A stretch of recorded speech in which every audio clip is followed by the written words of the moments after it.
วันนี้วันที่ 4 มีนาคม พุทธศักราช 2569 อาตมาได้มาจำวัดอยู่ที่วัดปราสาทนิกร ตำบลขันเงิน อำเภอหลังสวน จังหวัดชุมพร ถ่ายภาพเมื่อทำวัดเช้าเสร็จใหม่ๆ เวลาตี 5:50 นาทีให้เห็นบริเวณวัดโดยทั่วไปตรงนี้เรียกว่าลานโพธิธรรมแล้วก็วันนี้ดูพระจันทร์ดวงกลมโตตอนเช้ามืด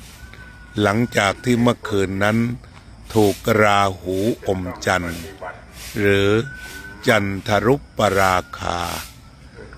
ตอนนี้ก็หลุดพ้นออกจากราหูเรียบร้อยก็เลยกลายเป็นดวงจันทร์ที่สวยมาก